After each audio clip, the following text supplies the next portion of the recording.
अब ये देवी के ज्ञान का ओढ़ आ गया। वो नवानु का है कि वो ब्रह्मलोक में रहता है और उसके अतिरिक्त किसी की भी साधना पूजा मत करो, सब छोड़ दो। गीता जी अध्याय नंबर 8 के श्लोक नंबर 16 में लिखा है, गीता ज्ञानदाता ये ब्रह्म कह रहा है कि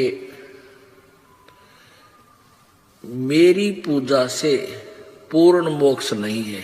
गीता जी अध्याय नंबर 4 के श्लोक 5 में और 9 में कहा कि अर्जुन तेरे और मेरे बहुत जन्म हो चुके, तू नहीं जानता मैं जानता। तो इसलिए गीता ज्ञान दाता का उपासक ब्रह्म का साधक भी अमर नहीं है, पूर्ण मोक्षदायक पूर्ण मोक्ष प्राप्त नहीं कर सकता। इसलिए 8वें अध्याय के 16वें श्लोक में कहा है कि ब्रह्मलोक तक सभी पुनर्वर्ती में है, सब नाश में आते हैं। ब्रह्मलोक में गए प्राणी भी वापस जन्म मृत्यु में आएंगे।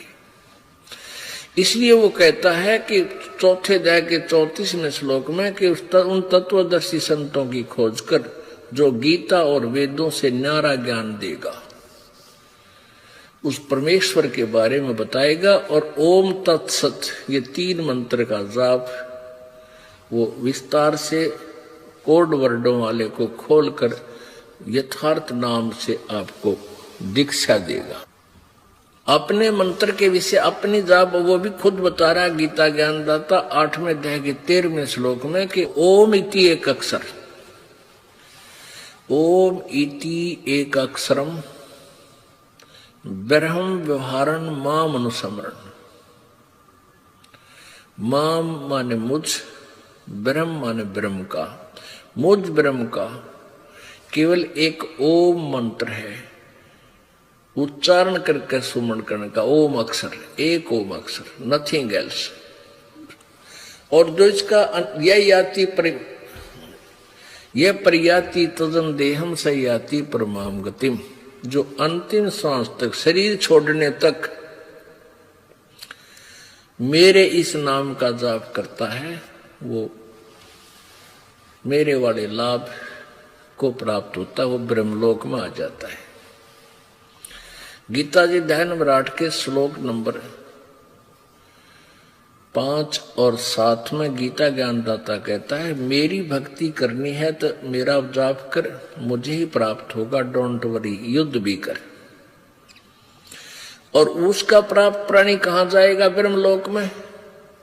और ब्रह्मलोक 8वें अध्याय के 16वें श्लोक में स्पष्ट कर दिया है कि वहां तक गए हुए प्राणी भी फिर जन्म मृत्यु में आते हैं। गीता जी अध्याय नंबर 8 के श्लोक नंबर 1 में कहा है कि वो परम अक्षर ब्रह्म है। अर्जुन ने पूछा था 8वें अध्याय के प्रथम मंत्र में कि हे भगवान, आपने जो 7वें अध्याय के 29वें श्लोक में तत्ब्रह्म के बारे में जानकारी दी है कि उस तत्ब्रह्म को, उस परमात्मा को, उस ब्रह्म को जानकर, सारे अध्यात्म ज्ञान को समझकर उसके बाद तो जीवात्मा जन्म और जरा और मरण से छूटने का ही प्रयत्न करता है।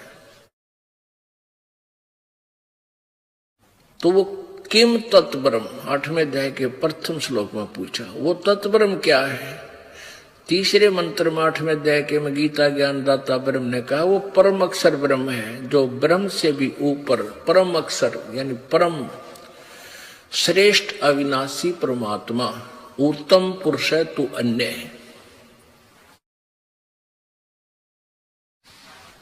उसके विषय में 8वें अध्याय के 8, 9, 10 में कहा है कि उसकी भक्ति करता है जो तत्वदर्शी संत के बताए अनुसार उन 3 मंत्र के जाप से ओम तत्सत, ओम ब्रह्म का जाप, तत् ये सांकेतिक है, ये परब्रह्म का जाप, और सत ये सार नाम है, ये पूर्ण ब्रह्म का नाम, कबीर जी का, कबीर परमेश्वर का मंत्र है उसके पास जाने का।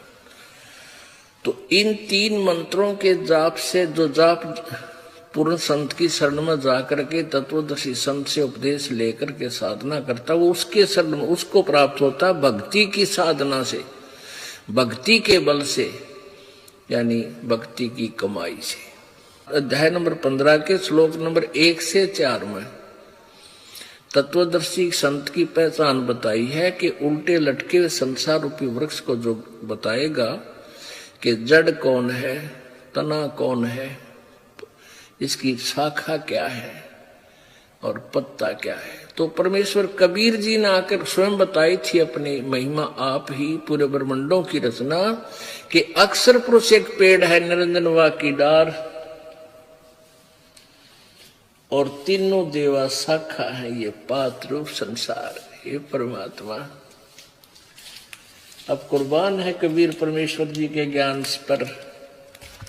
उस मालिक ने आकर ये खोल दिया सारा इतिहास, ना तो ये एक जटिल समस्या बनी हुई थी। भगत समाज भटक रहा था, युगों युगों से भ्रम रहा था, ये काल कुछ नहीं दे रहा था, रास्ता ही नहीं बता रहा था।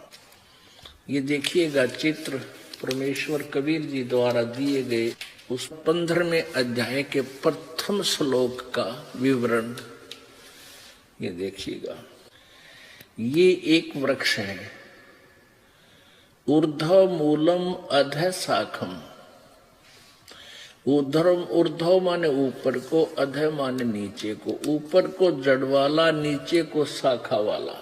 ऊपर को जड़ वाला, नीचे को शाखा वाला, ये उल्टा लटका हुआ संसार रूपी वृक्ष है। ये देखिए श्रीमद् भगवत गीता,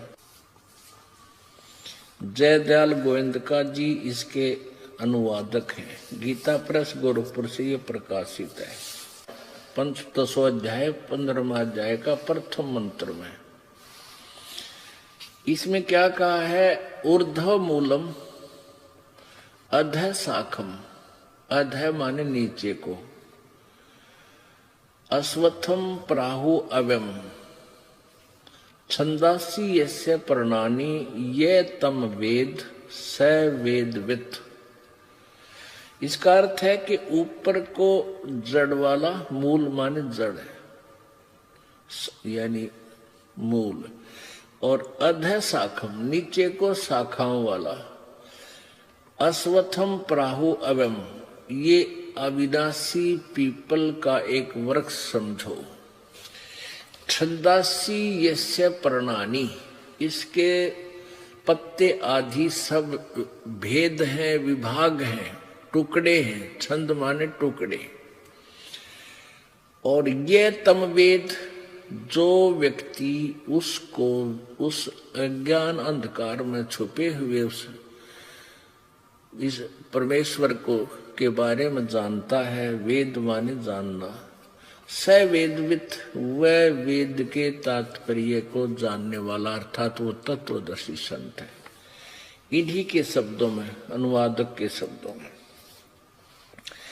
आदि पुरुष परमेश्वर रूप मूल वाले, यानी जड़ तो आदि पुरुष परमेश्वर सच्चिदानंद घन ब्रह्म है संसार रूपी वृक्ष की। इन्होंने अधः शाखम यहां गलत अनुवाद किया है। अधः का अर्थ कर दिया ब्रह्मा रूप मुख्य शाखा वाले, नहीं, अधः माने नीचे को, क्योंकि ये अपरिचित थे, ये लोग, ज्ञान नहीं था इनके पास। यहां देखिए इन्होंने दूसरे श्लोक में अनुवाद करते समय अधः माने नीचे किया है, अधः माने नीचे किया है, और ऊर्ध्व माने ऊपर। ये देखो, तो यहाँ अधः माने नीचे है, तो हम यहाँ क्यों ना अधः माने नीचे ही लिखें। ऊर्ध्व मूलम अधः शाखम, ऊपर को जड़ वाला और नीचे को शाखा वाला। ये अविनाशी ये पीपल का वृक्ष का है, और संसार रूपी पीपल के वृक्ष को अविनाशी कहते हैं। वेद इसके पत्ते कहे गए हैं। यह उस संसार वृक्ष को जो पुरुष मूल सहित तत्व से जानता है, जड़ से लेकर शाखाओं तक जानता है, वह है वेद स वेदवित्। ये तम यह वेद स वेदवित्, जो तत्व से जानता है वह वेद के तात्पर्य को जानने वाला, अर्थात वो तत्वदर्शी संत है। अब क्या बता दिया परमात्मा ने? अब खुद परमेश्वर ने ही आकर के तत्वदर्शी संत की भूमिका की। क्या बताते हैं? ऊर्ध्व मूलम अधः शाखम। परमात्मा उसके बारे में सिंपल लैंग्वेज में बताया था। अक्षर पुरुष एक पेड़ है, यानी विभाग सहित बताया था प्रभु ने, कबीर जी ने। अक्षर पुरुष एक पेड़ है, निरंजन वा की डार, और तीनों देवा शाखा हैं ये पात रूप संसार। ये देखिएगा, ये पूरा एक संसार रूपी वृक्ष समझो। ये उल्टा लटका, ऊपर को जड़ नीचे को शाखा वाला उल्टा लटका संसार रूपी वृक्ष का चित्र। अब यहां देखिए, जो जमीन से बाहर नजर आता है उसको पेड़ बोलते हैं। जमीन से बाहर तुरंत जो तना है उसको समझो अक्षर पुरुष, अर्थात परब्रह्म। और उससे एक मोटी डार निकलती है, इसको समझो क्षर पुरुष, या क्षर पुरुष, जो ब्रह्म ज्योति निरंजन। और ब्रह्म के तीन पुत्र हैं, यानी इस डार, मोटी डार के फिर तीन शाखाएं हैं, रजगुण ब्रह्मा जी, सतगुण विष्णु जी, तमगुण शिव जी। और हम यहां पात रूप संसार। और ये मूल कौन है? ये पूर्ण परमात्मा, परम अक्षर ब्रह्म कबीर जी। ये परम अक्षर ब्रह्म है, सच्चिदानंद घन परमात्मा है, आदि पुरुष परमेश्वर है। और जड़ से ही तना वृक्ष को, जड़ से, मूल से पूरे पेड़ को आहार प्राप्त होता है। यानी सबका पालन पोषण करने वाला भी यही परमात्मा, यानी पूर्ण ब्रह्म कबीर जी ही है। अब ये और सिद्ध करेगी पवित्र गीता। अब ये 2 श्लोक और क्लियर करेंगे। ये देखिएगा, श्रीमद् भगवत गीता अध्याय नंबर 15 का ही श्लोक नंबर, अब 2, 3, 4 में कंसेप्ट क्लियर हो जाता है कि रजगुण ब्रह्मा। अब ये देखिएगा, ये हम 15वां अध्याय पढ़ रहे हैं। ये पहला के विषय में बताया कि जो इस संसार रूपी वृक्ष की सब शाखाओं सहित जड़ से लेकर तना तक जो तत्व से जानता है, स वेदवित, वो तत्वदर्शी संत है। फिर इस दूसरे में क्या बताया है कि उस संसार वृक्ष की तीनों गुण रूप रजगुण ब्रह्मा जी, सतगुण विष्णु, तमगुण शिव जी, विषय भोग वाली प्रिय रूपी कोपलों वाली शाखा हैं। ये शाखाएं हैं, इन लिखा है देव, मनुष्य और त्रिक आदि योनि रूप शाखाएं। नीचे और ऊपर, ऊर्ध्वम, ऊपर सर्वत्र फैली हुई है। मनुष्य लोक में कर्मों के अनुसार बांधने वाली, कर्मानुबंधनी, यानी कर्मों की फांस में फंसाए रखने का मुख्य कारण भी, मूलानी माने मुख्य कारण,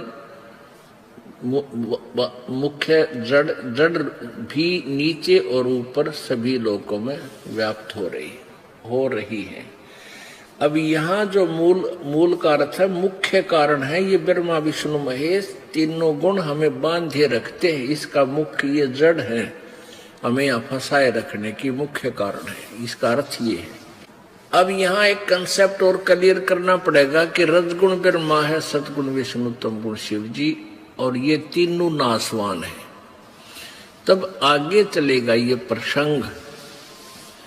अब देखिएगा, श्रीमद् देवी भागवत देखिएगा, ये वही देवी पुराण है, गीता प्रेस गोरखपुर से प्रकाशित है और इसके संपादक हैं हनुमान प्रसाद पोदार, चिमनलाल गोस्वामी, और ये गीता प्रेस गोरखपुर से प्रकाशित है।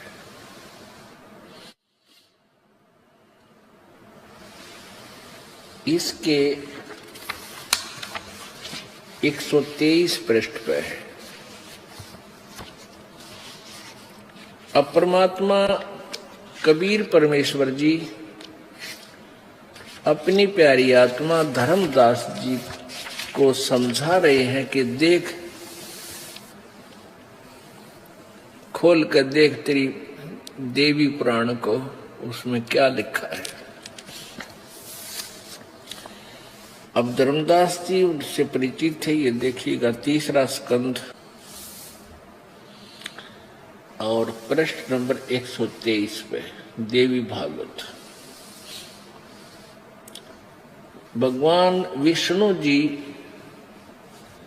अपनी माता दुर्गा की प्रशंसा करते हुए बोल रहे हैं, तुम शुद्ध स्वरूपा हो, यह सारा संसार तुम ही से उद्भासित हो रहा है। मैं ब्रह्मा और शंकर,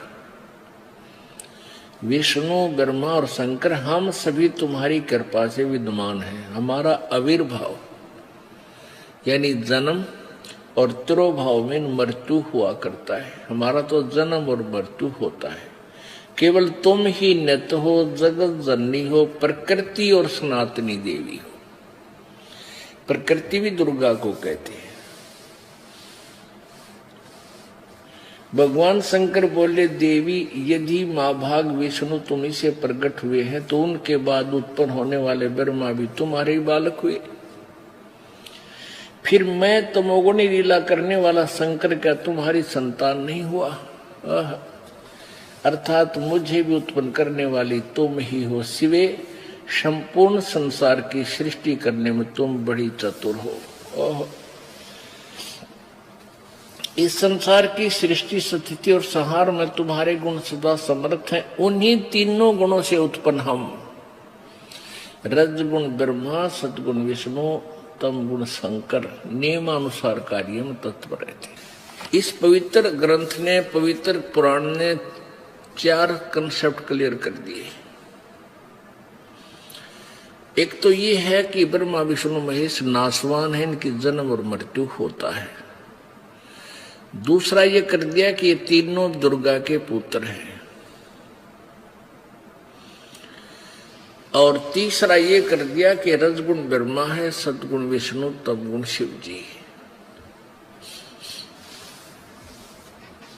और चौथा ये कंसेप्ट कर दिया कि ये केवल वर्क डन देते हैं, जो इनको किया हुआ कर्म अनुसार ही ये दे सकते हैं, उससे ज्यादा नियमानुसार कार्य करने में तत्पर रहते हैं। और अधिक और कति कंसेप्ट क्लियर हो जाएगा कि रजगुण ब्रह्मा, सतगुण विष्णु, तमगुण शिव जी, तभी हम इस पवित्र सदग्रंथ गीता जी को समझ सकेंगे। क्योंकि गीता जी चारों वेदों का सारांश है, तो इसमें कोड वर्ड ज्यादा है, सांकेतिक शब्द बहुत है, तो उनको तत्वदर्शी संत ही बताएगा। ये कति क्लियर कर रखा है गीता जी में कि वो वेदों और गीता के जानने वाला होगा जो इन कोड वर्डों को विस्तार से खोल देगा। ये देखिएगा श्रीमद् देवी भागवत। ये देवी यहाँ इसमें हिंदी और संस्कृत दोनों विद्यमान है। वहां अनुवादकर्ताओं ने कुछ थोड़ा बहुत अपने मिलावट कर दिया, केवल हिंदी लिखी थी। अब दोनों देखना, श्रीमद् देवी भागवत हिंदी टीका सहित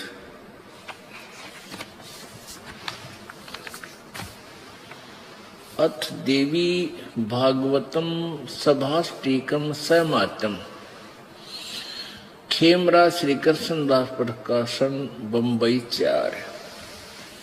इसके अध्याय नंबर 3 में ही, जैसे अभी हम सकंद 3 में, अभी तीसरा सकंद ही आपको सुनाया था देवी भागवत का हिंदी का, अब ये भी तीसरे सकंद में ही है।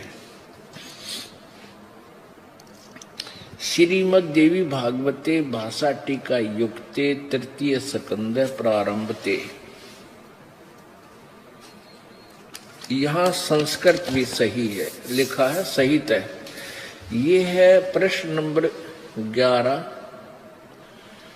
और प्रश्न नंबर 11 देवी भागवत तृतीय स्कंद अध्याय 5 में। अब यहाँ देखिएगा, इसका 8वां श्लोक पढ़ेंगे। 7वां समाप्त हुआ, 8वां प्रारंभ होता है। हे मातर, यदि हमारे ऊपर सदा आप दयायुक्त हो तो हमको तमोगुण में किस प्रकार प्रदान किया। शंकर जी बोल रहे हैं। ब्रह्मा रजोगुण और हरि सतोगुण। ओह, तो यहाँ 7वां समाप्त हुआ। ये संस्कृत भी पढ़ेंगे क्योंकि ये लिपि जो है नागरी लिपि है, हम आसानी से पढ़ सकते हैं। यदि दया धर्मना न सदा अंबिके कथम अहम विहित है। मैं कैसे बना दिया तमोगुण। शंकर भगवान बोल रहे हैं। और कमल से उत्पन्न होने वाले ब्रह्मा जी को आपने रजोगुण रजोगुण क्यों बना दिया। और सुवित किमु सतोगुण हरि, और विष्णु जी को आपने सतोगुण क्यों रच दिया। इससे सिद्ध हो गया रजगुण ब्रह्मा जी, सतगुण विष्णु, तमगुण शिव जी। ये स्पष्ट हो गया, कंसेप्ट क्लियर हुआ। तो अब हम इस पवित्र गीता जी को समझ सकेंगे आसानी से। अब देखिए गीता जी, पवित्र गीता जी अध्याय नंबर 15 के श्लोक नंबर 2, 3 और 4 अब स्पष्ट होंगे। अध्याय नंबर 15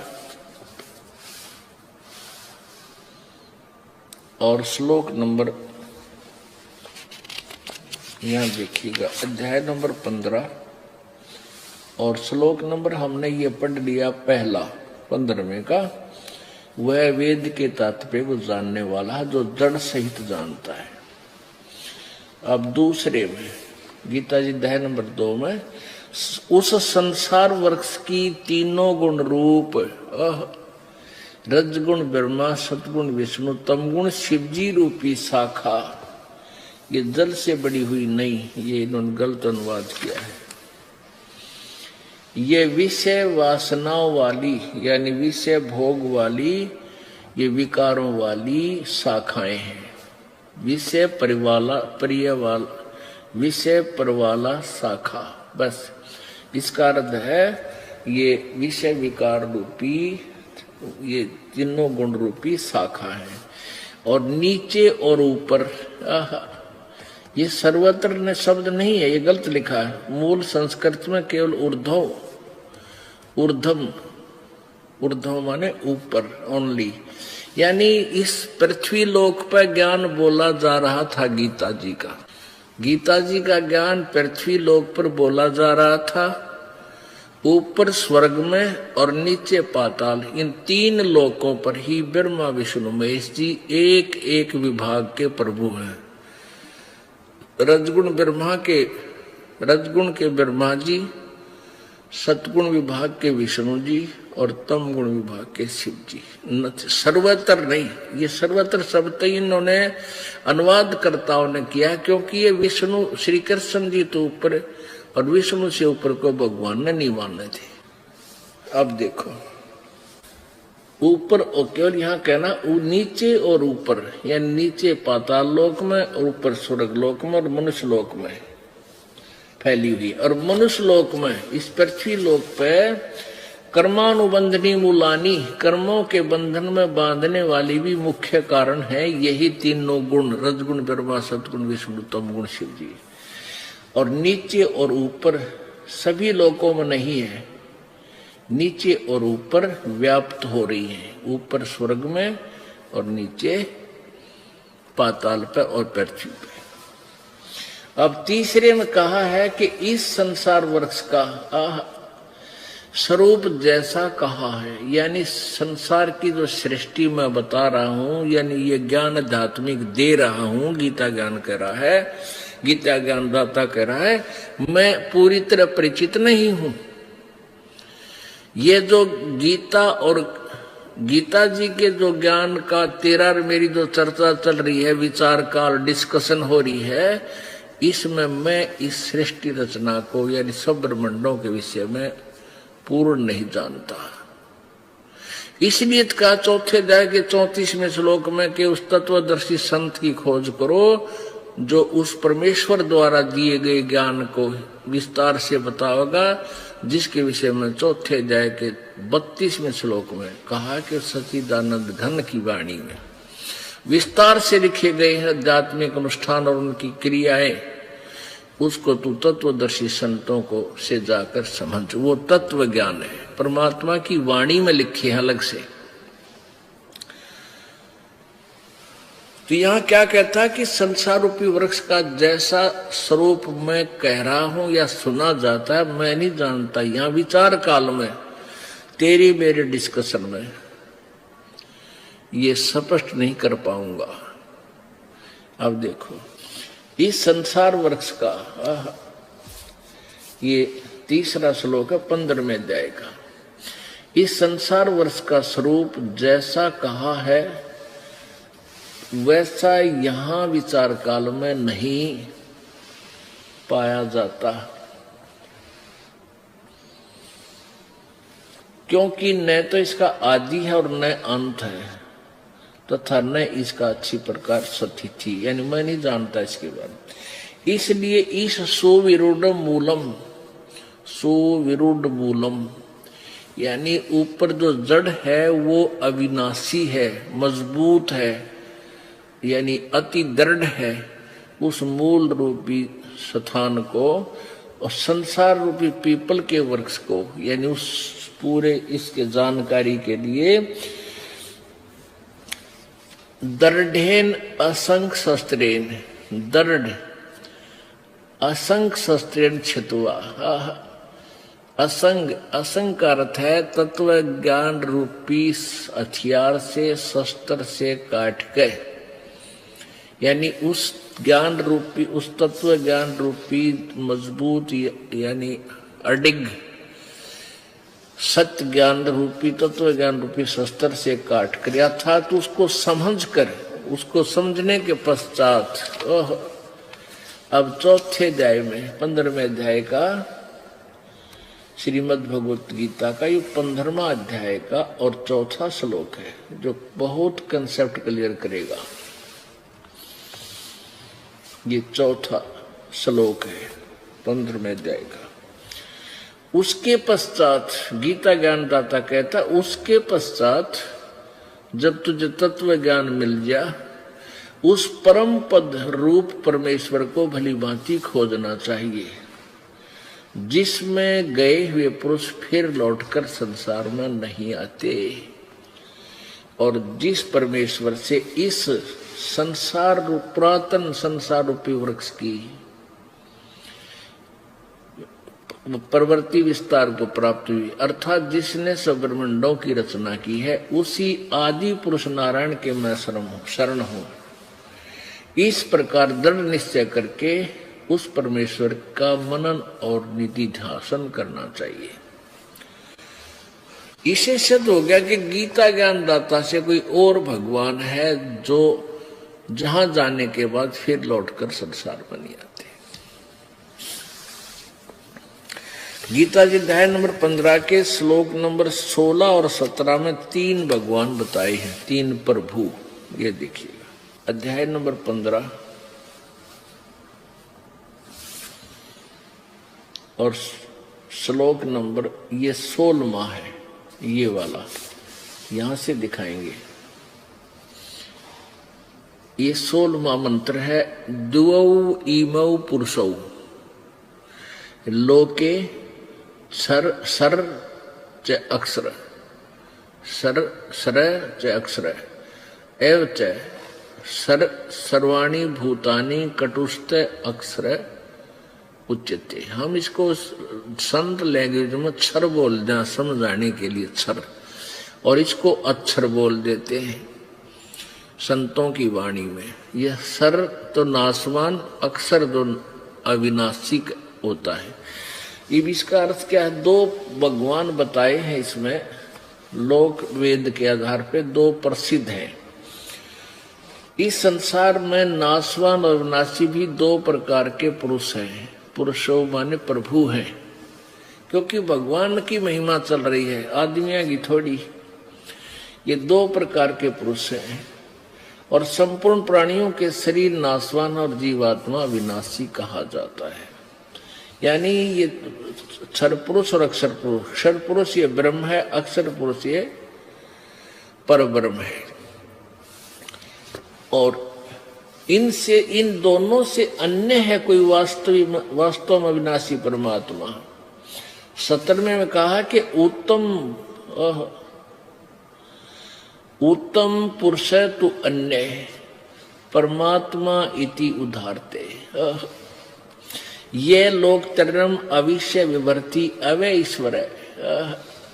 उत्तम पुरुष यानी श्रेष्ठ परमात्मा, पुरुषोत्तम, पुरुषोत्तम तो कोई अन्य ही है, यानी वास्तव अविनाशी परमात्मा श्रेष्ठ प्रभुता। इन ऊपर वर्णित दोनों होते हैं, ये सरपुरुष और अक्षर पुरुष है, तो कोई और प्रभु है, और पुरुष है, और भगवान है। उत्तम पुरुष तु अन्य, उत्तम पुरुष तु अन्य, उत्तम पुरुष यानी पूर्ण उत्तम परमात्मा, श्रेष्ठ भगवान, वास्तव में परमात्मा तो कोई और ही है, जो तीनों लोकों में प्रवेश करके सबका धारण पोषण करता है। अविनाशी परमेश्वर परमात्मा इस प्रकार कहा गया है। अब कितना स्पष्ट कर दिया। अब ये कंसेप्ट फिर क्लियर हो गया कि जड़ से ही पूरे पौधे को आहार प्राप्त होता है। तो पूर्ण परमात्मा कबीर जी के सतलोक से ही सब ब्रह्मांडों में ये इनके पास, इनको सबको शक्ति मिलती है।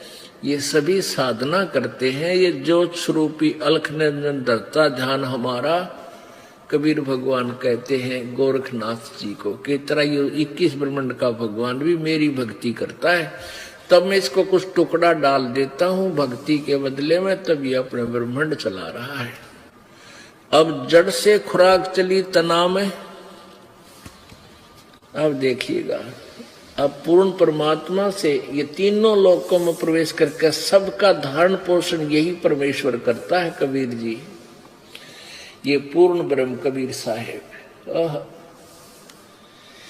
जड़ से खुराक यानी आहार आई तना में, तना से गई इस ज्योति क्षर पुरुष में, अक्षर पुरुष में, परब्रह्म में, और फिर सर पुरुष में, डार में, ब्रह्म में, काल में, और फिर इन तीनों देवता ब्रह्मा विष्णु महेश में, और इनके माध्यम से फिर आगे पात रूप संसार, इनको जो प्राप्ति होगी, हमारे को जो प्राप्ति होगी, वो ब्रह्मा विष्णु महेश के द्वारा ही मिलेगा अपने को।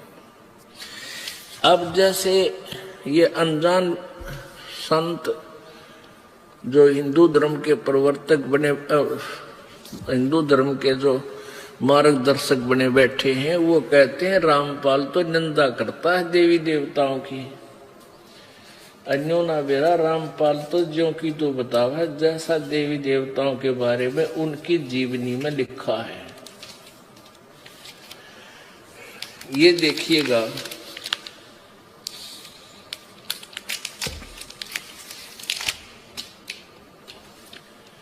अब जैसे हम कोई आम का पौधा लाए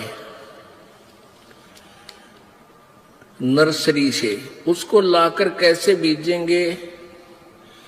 नीचे जमीन में या गमले में जड़ को नीचे दबाएंगे मिट्टी में, फिर उस जड़ की सिंचाई करेंगे।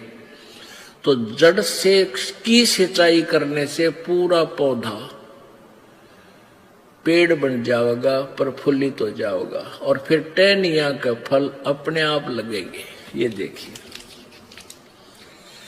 हम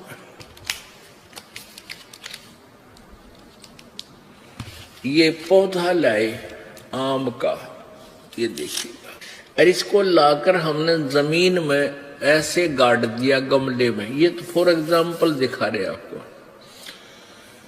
अब हमने इसको जड़ को मिट्टी में डाला और जड़ यानी मूल मालिक की पूजा शुरू की, पूर्ण परमात्मा की। इसकी सिंचाई की तो यहां से खुराक चली तना में, तना से डार में, डार से इन तीनों गुण रूपी शाखाओं में, रजगुण ब्रह्मा, सतगुण विष्णु, तमगुण शिव जी में। अब हम क्या कर रहे थे, हिंदू धर्म के अनुयायी उन मूर्ख गुरुओं के माध्यम से हम ब्रह्मा विष्णु महेश को सुप्रीम पावर मान के उल्टा गाड़ रहे थे भक्ति रूपी पौधे को। टहनी गाड़ रखी थी जमीन में और टहनिया की ब्रह्मा विष्णु महेश की पूजा शुरू कर दी और जड़ छोड़ दी वह ऊपर। तो हमारा भक्ति रूपी पौधा कभी सफल नहीं हो सकता। ये शास्त्र विधि को त्याग कर ये मनमाना आचरण है। गीता जी अध्याय नंबर 16 के श्लोक नंबर 23 में लिखा है, जो शास्त्र विधि को त्याग कर, शास्त्र विधि ये है पूर्ण परमात्मा की भक्ति करो। यहां से आपके संस्कार बनेंगे तना में, तना से डार में, डार से तीनों टहनियों में, फिर आपको प्राप्त होंगे, टहनियां का फल लगेंगे। अब परमात्मा क्या कहा करते थे कि एक साध्य सब सद है, कबीर जी कह रहे हैं, एक साध्य सब सद है और सब साध्य सब जावे, माली सिंचे मूल कुहू, फले फुले गाए।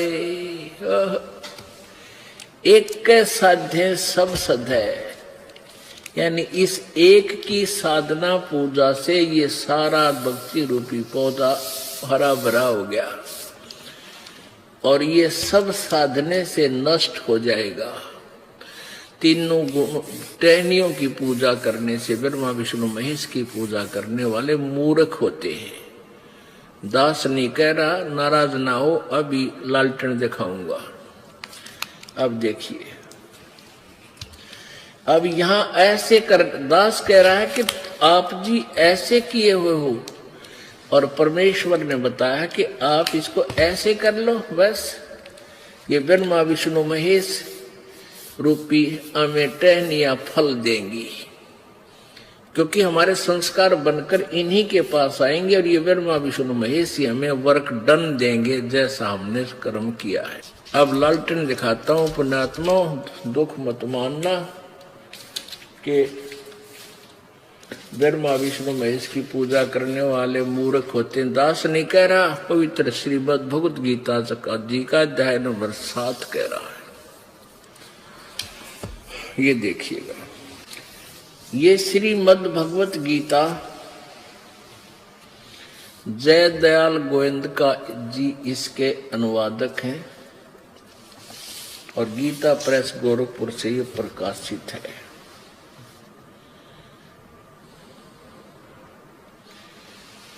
अब हम इसके 7वां अध्याय आपको पढ़कर सुनाएंगे। अब ये कंसेप्ट क्लियर हो चुका है कि रजगुण ब्रह्मा है, सतगुण विष्णु, तमगुण शिव जी। अब ये आपको देवी भागवत में स्पष्ट कर दिया था। अब यहां फिर वही प्रसंग आ गया। ये देखिएगा, अध्याय नंबर 7 का, ये अध्याय नंबर 7 है। इसमें 2 मंत्र में काल भगवान के कहे कि मैं तेरे लिए इस विज्ञान सहित तत्व ज्ञान को संपूर्णतः कहूंगा, जिसको जानकर संसार में फिर कुछ भी जानने योग्य शेष नहीं रह जाता। यानी ऐसा ज्ञान बता दूंगा अर्जुन, फिर इसके जानने के बाद तुझे किसी ज्ञान की आवश्यकता नहीं पड़ेगी। गीता ज्ञानदाता कहे कि तेरे कोई वैसे रहस्य उद्घाटन करूंगा कि फिर इस ज्ञान के जानने के बाद तुझे किसी ज्ञान की जानने की आवश्यकता नहीं पड़ेगी। अब देखना, अब इसी अध्याय नंबर 7 के श्लोक नंबर हम 12 से प्रारंभ करेंगे। अध्याय नंबर 7 और श्लोक नंबर ये 12। इसमें क्या कहा है कि और भी जो सतगुण से उत्पन्न होने वाले भाव हैं और जो रजगुण से तथा तमोगुण से होने वाले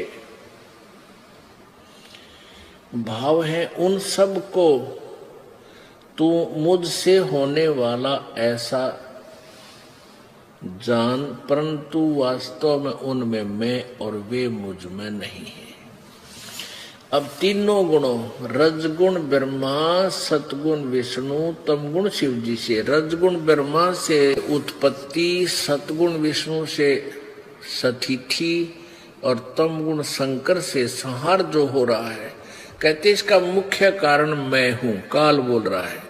क्योंकि काल को श्राप लगा हुआ है गीता ज्ञानदाता ब्रह्म को कि 1,00,000 मानव शरीरधारी प्राणियों का तो नित आहार करेगा, उसके सूक्ष्म शरीर से गंध निकाल कर तपस्या पर भून कर ये खाएगा, खाता है डेली, और 1,25,000 की उत्पत्ति करता है। इसलिए ये कह रहा है कि तीनों गुणों से रजगुण ब्रह्मा से जो उत्पत्ति, तम सतगुण विष्णु से सतिथि और तमगुण शिव जी से संहार जो हो रहा है, इसका मुख्य कारण मैं हूं, पर ये मुझ में नहीं और मैं इनमें नहीं, क्योंकि ये इनसे अलग रहता है, अलग है, ब्रह्मा विष्णु महेश से अलग है। ये काल ये इनके समक्ष भी नहीं आता, इनको धोखे में रखता है। अब 13वें में कमाल कर दिया है। अब 13वां श्लोक देखिएगा, 7वें अध्याय का 13वां श्लोक। गुणों के कार्य रूप सात्विक, राजस और तामस, इन तीनों प्रकारों के भाव से सारा संसार प्राणी समुदाय मोहित हो रहा है। इन तीनों गुणों से परे मुझ अविनाशी को नहीं जानता। इन ब्रह्मा विष्णु महेश से ऊपर ब्रह्म है, कहते उसको मुझको नहीं जानता। आगे देखो 14 में, क्योंकि यह अलौकिक अति अद्भुत त्रिगुण में मेरी माया, रजगुण ब्रह्मा, सतगुण विष्णु, तमगुण जी द्वारा फैला गया जाल, कहते हैं बड़ी दुस्तर है, बड़ी खतरनाक है। जो पुरुष मुझ को निरंतर भजते हैं वे इस माया का यानी ब्रह्मा विष्णु महेश से ऊपर उठ जाते हैं, संसार से तर जाते हैं, यानी ब्रह्मलोक में आ जाते हैं। अब यह ध्यान रखना कि यहाँ पूजा का विषय है, भजने का, भक्ति का, इसलिए भक्ति के लिए ही वो तीनों गुण है। ब्रह्मा विष्णु महेश की भी कोई भक्ति करता है तीनों गुणों की, इसलिए यहाँ भक्ति का विषय चल रहा है। ये कई उलझा देते हैं, गुण कोई और होते हैं, नहीं, ये स्पष्ट किया है। अब 15 में कह दिया कि जिनका माया के द्वारा जिनका ज्ञान हरा जा चुका है, जो ब्रह्मा विष्णु महेश जी से ही मिलने वाले आध्यात्मिक लाभ पर आश्रित हैं, वो किसी की नहीं सुनते। उनके विषय बताया कि उनके द्वारा जिनकी बुद्धि हर ली गई है, वो असुर स्वभाव को धारण किए हुए, असुर माने राक्षस से धारण किए मनुष्यों में नीच और दूषित कर्म करने वाले, बुरे कर्म करने वाले मूढ़ यानी मूर्ख लोग मुझको नहीं भजते। ये ब्रह्मा विष्णु महेश तक सीमित रहते हैं। इनको चार लताड़ मार रखी है गीता ज्ञानदाता ने, है कि राक्षस स्वभाव को धारण किए हुए, मनुष्यों में नीच और दुष्कर्म करने वाले और मूढ़ मुझको नहीं बचते। इसी सिद्ध है कि वो वो तीनों गुण भी भजने वाले हैं, रजगुण ब्रह्मा जी, सतगुण विष्णु, तमगुण शिव जी, उनकी पूजा कोई करते हैं, इसलिए यह मना किया। अब इसका एक कंसेप्ट क्लियर करेंगे कि जैसे तमगुण शिव जी की पूजा की थी, किसने? श्री तमगुण शिव जी की पूजा की थी रावण ने।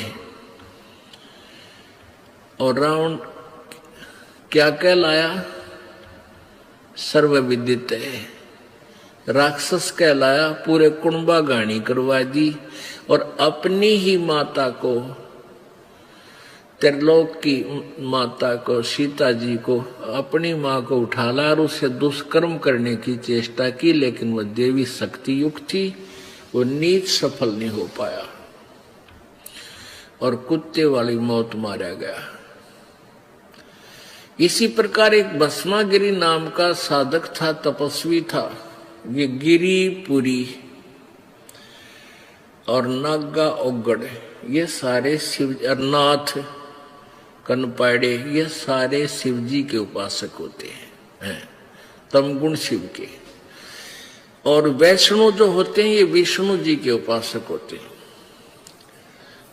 तो ये एक भस्मागिरी नाम का एक तपस्वी तप करता था।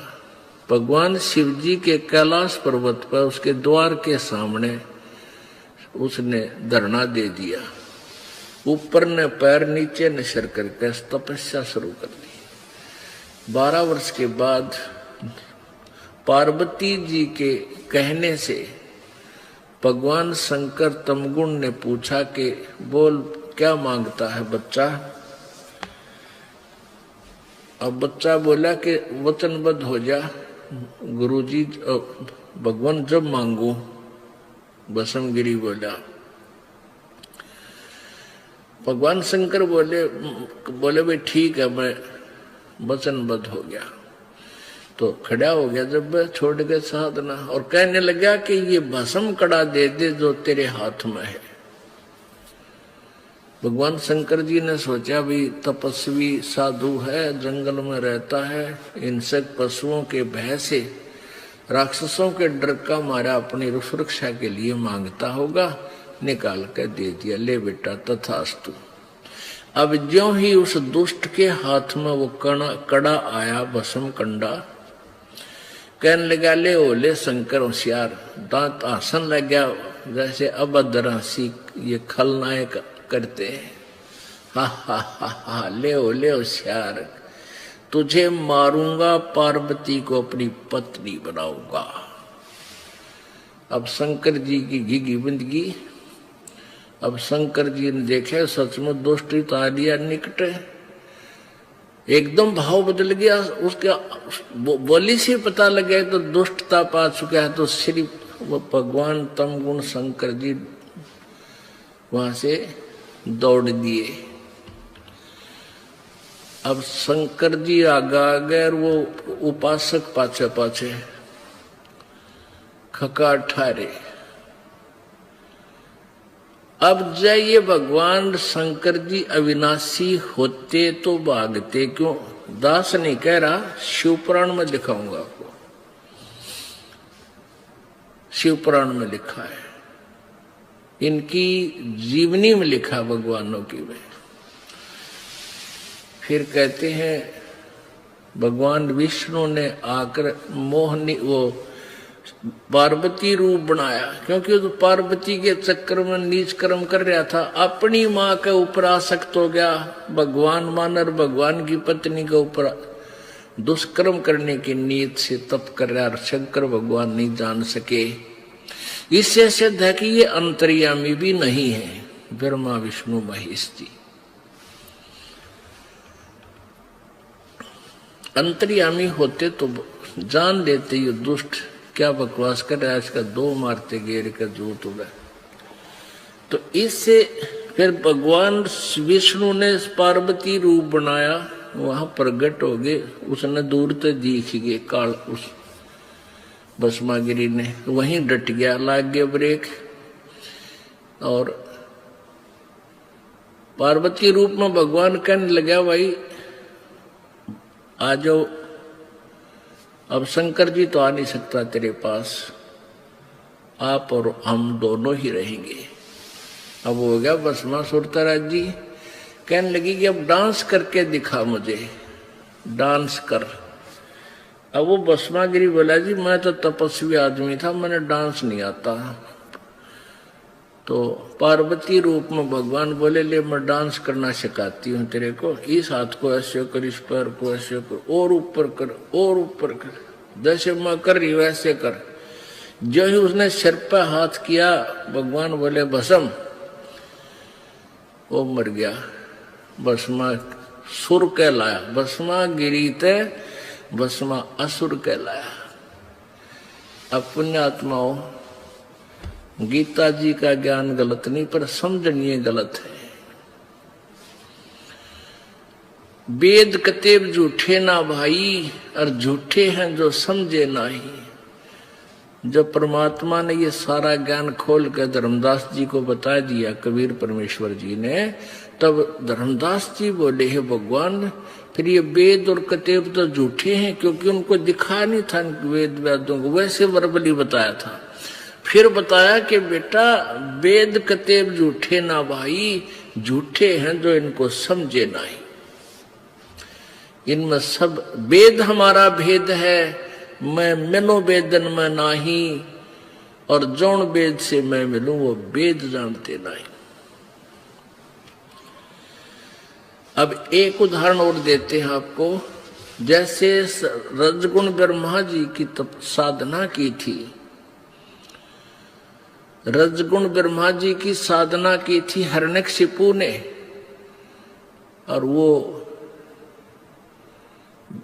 कौन था? हिरण्यकशिपु ने जो साधना की थी,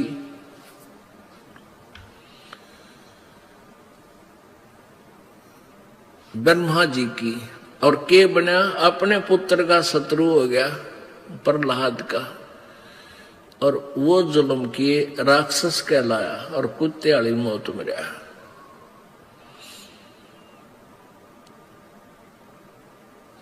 कहते हैं हिरण्याकुश छाती तुड़वाई और ब्राह्मण बाणा और कर्म कसाई। जब साधना करते हैं तो यानी साधक रूप होते हैं, ब्राह्मण रूप होते हैं, भक्त रूप होकर के भक्ति की, और कर्म इसे जुल्म कर दिए।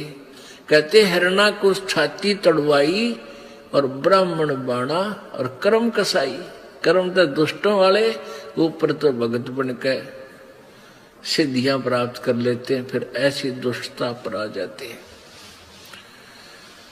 अब ये तीनों गुणों के उपासकों को श्रीमद् भगवद गीता जी ने बताया है, दास विश्लेषण कर रहा ओनली। एक बार हरिद्वार के अंदर कुंभ का मेला भरा, कुंभ का पर्व हुआ, उसमें पर भी लगने का समय निर्धारित हुआ। उस समय ये गिरी पुरी नागा औघड़ जितने भी हैं, ये सन्यासी वैष्णव सारे पहुंच जाते हैं वहां, अपने अलग अलग ग्रुप में इकट्ठे हो जाते हैं। और फिर स्नान करने का जो समय होता है, उस समय वो सभी अपने अपने अलग अलग पूरे समुदाय में ग्रुप का ग्रुप प्रस्थान कर देता। तो उस दिन बहुत पहले की बात है, उस समय सबसे पहले नागा पहुंच गए। कति नंगे रहते हैं, ये शंकर जी के उपासक होते हैं, और हर की पैड़ियों पर छा गए कई हजारों की संख्या में। पीछे से वैष्णो साधु आगे, सतगुण विष्णु जी के उपासक, वो कहने लगे नागाओं को, वो नंगे रहते हैं, कति निवस्त्र हैं। उनसे कहा कि तुम पहले स्नान नहीं करोगे, हम पहले स्नान करेंगे, तुम बाहर आओ। अब नागा, हम श्रेष्ठ हैं। नागा कहने लगे हम श्रेष्ठ हैं, हम त्यागी और बैरागी हैं, हम कोई वस्त्र तक भी नहीं रखते हैं, हम सर्वश्रेष्ठ साधु हैं, हम प्रथम स्नान करेंगे। अब विष्णु जी के उपासक कहते हम सर्वश्रेष्ठ हैं, हम विष्णु जी के उपासक हैं, और तुम श्रेष्ठ नहीं हो नंग्यो, टट्टी के हाथ भी ना धोते, शरण फरड़ो बाहर मरो तुम, सारा राख लपेट रखी है। अब इतनी कहते वो नागा भी फिर वो कैटेगरी के थे, उनने भी फेर लिया मुंह उल्टा। अच्छा तुम श्रेष्ठ हो, गुट्टम गुट्टा वो उसका मारा, वो उसका मारा, तलवार निकाल ले, तीर ठोके और सीधी कटारी चक्कू घोंप दे, छुर्रा वो तुर्रा कर दो भाई। ये साधुओं के लक्षण है। यहां परमात्मा की अमरवाणी की में गरीबदास साहिब जी ने अपने बहदे के अंग में लिखा है, तीर तुपक तलवार कटारी जमदड़ जोर बदावे हैं, हर पैड़ी हर हेत न जाण्या वहां जा तेग चलावे हैं, काटे शीस नहीं दिल करुणा वो जग में साध कवावे हैं, जो जन उनके दर्शन को जावे उनको भी नरक पठावे हैं। ओहो, जो तीर तलवार और निकाल के एक दूसरे कत्लेआम कर रहे हैं और उनको कहते हैं साधु, वो जग में साध को आवे हैं, उन संत कहते हैं। और काटे से शीश नहीं दिल करुणा, जिनके दया भी कोई नहीं और गर्दन काट रहे हैं, जो जन उनके दर्शन को भी जावे उनका शेष बन जाता है। कहना है कि है नाश करें कति, जब उनके दर्शन करने भी चला जा तो भी पाप का भागी हो, क्योंकि वह तो वह पढ़ाई पढ़ाओगे। अब यह पवित्र गीता जी ने स्पष्ट कर दिया कि तीनों गुणों रजगुण ब्रह्मा, सतगुण विष्णु, तम गुण शिव जी के उपासक राक्षस स्वभाव को धारण किए हुए मनुष्यों में नीचे दुष्कर्म करने वाले और मूर्ख मेरी भक्ति भी ना करते, मेरी साधना नहीं करते। गीता ज्ञानदाता कहता है मेरी भक्ति 4 प्रकार के करते। अध्याय नंबर 7 के 16, 17 और 18 में एक तो आर्त होते तो संकट निवारण के लिए वेदों के मंत्रों से ही जंतर मंत्र अनुष्ठान करते हैं, वो किसी और आरती उर्ती नहीं करते, ओम जय जगदीश रे स्वामी जय जगदीश इस तरह की नहीं करते हो। और दूसरे होते हैं अर्थार्थी, यानी धन लाभ प्राप्ति के लिए, वो भी वेदों के मंत्रों को से ही अपने अनुष्ठान करते हैं। वो भी व्यर्थ है, क्योंकि वो अपने स्वार्थवश केवल उसमें उलझ पुलझ रहते हैं। और तीसरे बताए हैं जिज्ञासु। जिज्ञासु वो होते हैं जो परमात्मा प्राप्ति के लिए घर से निकले, कोई भी साधु के विषय में जानकारी प्राप्त हुई, साधु सुना, उसके पास पहुंच गए और साधु के पास जो भी गोबर भरा था वो उस जगह से में ठोक दिया। अब 2 के पास गया, 3 के पास गया, 4 के पास गया, उन 4-5 संतों के असंतों से उनको संत मान के उसने उनसे जो ज्ञान सुना, जो भी कहीं का ईंट कहीं का रोड़ा, उसको फिर स्वयं वक्ता बन गया। अब वेदों का ज्ञान ना ब्रह्मा जी को, ना विष्णु जी को, ना शिव जी को, 3 उपासकों को कहां से होगा? ये सोचने की बात अभी आपने श्रीमद् देवी भागवत के प्रश्न नंबर 28-29 पर सुना और फिर 562-63 पर देवी ने खुद बताया कि उस ब्रह्म की साधना करो। ब्रह्मा विष्णु तो कहता मैं देवी से ऊपर कोई भगवान नहीं मानता, कोई देवता नहीं है, कोई प्रभु नहीं है। और दुर्गा कहती है ब्रह्म की साधना करो। देवी भागवत प्रश्न नंबर 562-63 में उसका ओम मंत्र है और वो ब्रह्मलोक में रहता है। और ब्रह्म कह रहा है कि उसकी पूजा करो जो सर्वशक्तिमान सर्वेश्वर। गीता जी अध्याय नंबर 18 के श्लोक नंबर 62 में कहा कि अर्जुन तू सर्वभाव से उस परमेश्वर की शरण में जा, कोई अन्य है गीता ज्ञानदाता से, उसकी कृपा से तू परम शांति और शाश्वत स्थान यानी सतलोक को प्राप्त होगा।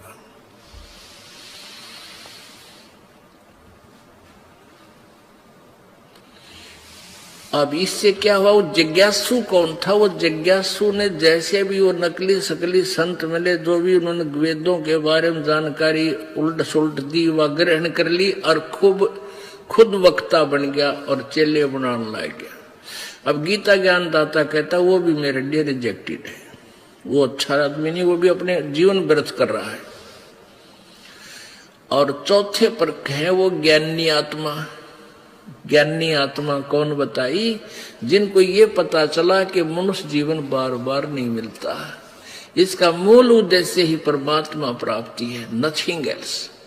और ये भी उनको वेदों में से ज्ञान हुआ कि एक पूर्ण परमात्मा की भक्ति करने से ही पूर्ण मोक्ष होगा और किसी भी साधना से जीव का मोक्ष नहीं हो सकता। जैसे गीता जी में आपने पढ़ा, गीता ज्ञानदाता ब्रह्म भी कह रहा है मेरी भी जन्म मृत्यु होती है, तेरी भी होगी। मेरे की भक्ति करने वाला ब्रह्मलोक में जाएगा। फिर ब्रह्मलोक के विषय में लिखा 8वें अध्याय के 16वें श्लोक में गीता जी में, ब्रह्मलोक तक भी सारे फिर नासवान है।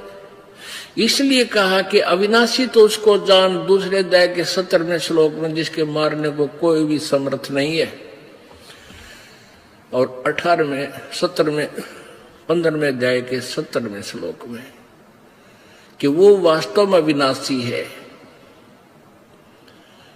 और 18वें अध्याय के 62वें श्लोक में कहा कि अर्जुन तू सर्वभाव से उस परमेश्वर की शरण में जा, जिसकी कृपा से तू परम शांति और सनातन परम धाम यानी सतलोक को प्राप्त होगा। वहां जाने के बाद फिर कभी मृत्यु नहीं होगी। तो 5वें जो ज्ञानी हैं, उन्होंने जैसा भी ज्ञान इन अज्ञानियों से सुनते हैं, इन ब्रह्मा दूसरे जो ऋषि बने फिरे होते हैं, उनसे जो भी ज्ञान सुना, उन्होंने जैसा भी ज्ञान को समझा उनसे, उनमें ये मान लिया वे एक भगवान की भक्ति करनी चाहिए, ब्रह्म की। जैसे देवी भागवत में देवी खुद हिमालय को कह रही है कि उस ब्रह्म की पूजा कर और उसका ओम मंत्र है, सब बातें त्याग दे और कुछ भी जंतर मंत्र तीर्थ व्रत कुछ मत करके और एक ओम नाम का जाप कर। अब जैसे देवी विचलित है, देवी कैसे विचलित है पुण्यात्मा? ये दास बार बार ये लालटेन क्यों दिखावा है कि कहीं कोई बिदक ना जा। अब जैसे एक अंधा अंधेरे में लालटेन लिए जा रहा था, जगती हुई लालटेन यानी टॉर्च, बच्चे आ रहे थे, अंधा कह रहा है, बोला कि बेटा देखियो मुझे दिखाई नहीं देता, देखना बच्चों ध्यान से चलना। अब वो बच्चे कहने लगे बाबा क्या तुझे सचमुच नहीं दिखता? कहा बेटा मैं अंधा हूं, मुझे दिखाई नहीं देता। बच्चे बोले कि फिर ये लालटेन किस लिए ले रखी है कि तुम आंखों वालों के लिए कदे मेरे में टक्कर ना मार दो, बूढ़े आदमी ने तोड़ दो दे। इस 20 की रोशनी में मुझे देखकर तुम साइड पकड़ जाओ बेटा, इसलिए लालटेन ले रखी है। तो ये सदग्रंथ देवी भागवत पुराण, 18 पुराण, ये चारों वेद, पवित्र गीता जी, पवित्र कुरान, पवित्र ये सारे बाइबल, इसलिए ये लालटेन साथ रखे दास कि यह लालटेन दिखा देता हूँ, देखियो भाई कदे नाराज हो जाओ और मेरे गिला फै बैठो। ये फिर इसकी रोशनी में कोई नहीं बोलता, यूं कर लेते हैं बस। सचमुच यह बात तो सच्ची सारी, क्योंकि इन सदग्रंथों को हम सभी सत्य मानते हैं। इनके अंदर जो लिखा हमने कोई डाउट नहीं है, और इनमें भी डाउट है तो बाढ़ में जाओ भाई, तो नारायण निकम्मा है। कहते जान बूझ साची तदर करे झूठते ने, ताकि संगत है प्रभु फिर सोपन में भी ना दे। परमेश्वर कबीर जी कहते। अब देवी भी विचलित है, वो सारे ऐसे ही विचलित थे। ये महिमा तो कह रही है तत्ब्रह्म की और नाम बता रही है ब्रह्म का। ये देखो, ये श्री देवी भागवत, श्रीमद देवी भागवत और गीता प्रेस गोरखपुर से प्रकाशित है। संपादक हनुमान प्रसाद पोदार चमनलाल गोस्वामी। ये वही है, ये वही है जो कि, तो क्योंकि ये बार बार दिखाना इसलिए आवश्यक हो गया कि कलयुग में आज किसी के पास समय को नहीं इतना के शास्त्र खुद देख ले कि ठा गए। फिर ये दास ने ही ये दिखाना पड़ा, और किसी को डाउट है तो वो अपना देख लेगा तुरंत और संतुष्टि हो जाएगी।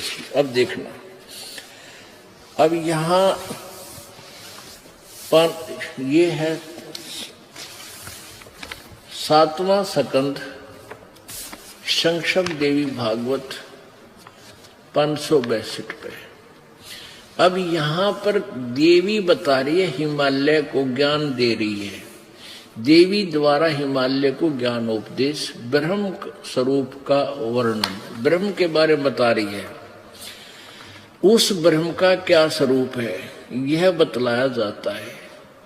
जो प्रकार देवी बोली, श्री देवी कहने लगी, उस ब्रह्म का क्या स्वरूप है यह बतलाया जाता है। जो प्रकाश रूप सबके अत्यंत सत्य में सतीत, हृदय रूप गुहा में सतीत होने के कारण गुहाचर नाम से प्रसिद्ध, महान पद यानी परम